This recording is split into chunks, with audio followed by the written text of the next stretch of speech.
അങ്ങനെ തിരുവോണ ദിനം വന്നെത്തി.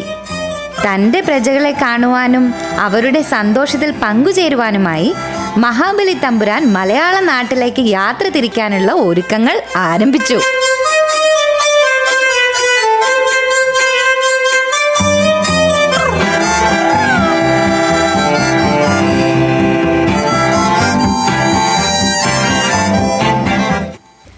തിരുവോണാശംസകൾ തമ്പുരാനെ.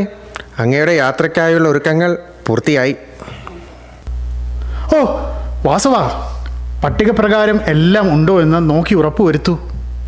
ശരി തമ്പുരാനെ.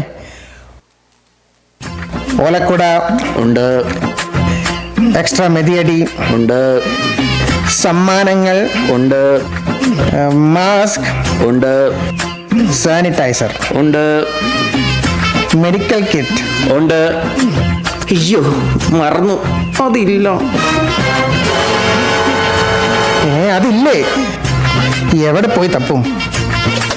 തപ്പാനൊന്നും നിൽക്കണ്ട, ഇതാ ഇപ്പൊ എല്ലാം ആയില്ലേ? ആയി റാണി. തിരുമേനി എന്നാ ചെന്നോളൂ. തമ്പുരാനെ, കഴിഞ്ഞ തവണത്തെ പോലെ വേണ്ടാത്ത അസുഖങ്ങളൊന്നും വരുത്തി വെക്കരുത്. വലിച്ചു വാരി ഓണസദ്യ കഴിക്കരുത്.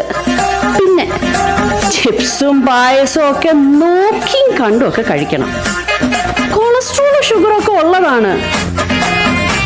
പിന്നെ കാണുന്ന എല്ലാ പ്രജകളോടും കുശലം ചോദിച്ചു നിൽക്കരുത്. സമയത്തിനും കാലത്തിനും വീട്ടിൽ വന്നു ചേരണം.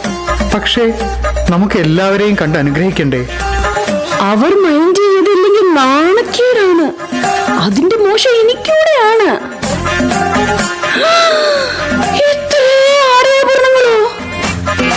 എപ്പോ പോയാലും നിങ്ങളുടെ പ്രജകൾ എന്തെങ്കിലുമൊക്കെ അങ്ങ് അടിച്ചു മാറ്റാറുണ്ട്.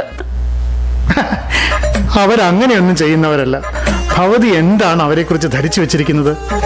നോം സന്തോഷത്തോടെ കൊടുക്കുന്നതാണ് അതെല്ലാം.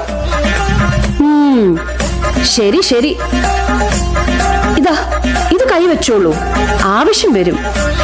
ഞാൻ പറഞ്ഞു തീർന്നില്ല. കൂടെ കൊണ്ടുവന്നതൊക്കെ കൊള്ളാം, തിരിച്ചു കൊണ്ടുവരണം. എവിടെങ്കിലുമൊക്കെ വെച്ച് മറക്കരുത്. പിന്നെ കേരളത്തിൽ മാത്രമേ പോകാൻ പാടുള്ളൂ, ഗോവയ്ക്കൊന്നും പോകരുത്. ഞാൻ അറിയും. അതെ, ഇതുകൂടി വെച്ചോളൂ. എനിക്ക് ആവശ്യമുള്ള കുറച്ച് സാധനങ്ങളാണ്. പറ്റുന്ന പോലൊക്കെ വാങ്ങിക്കൊണ്ടുവന്നാ മതി.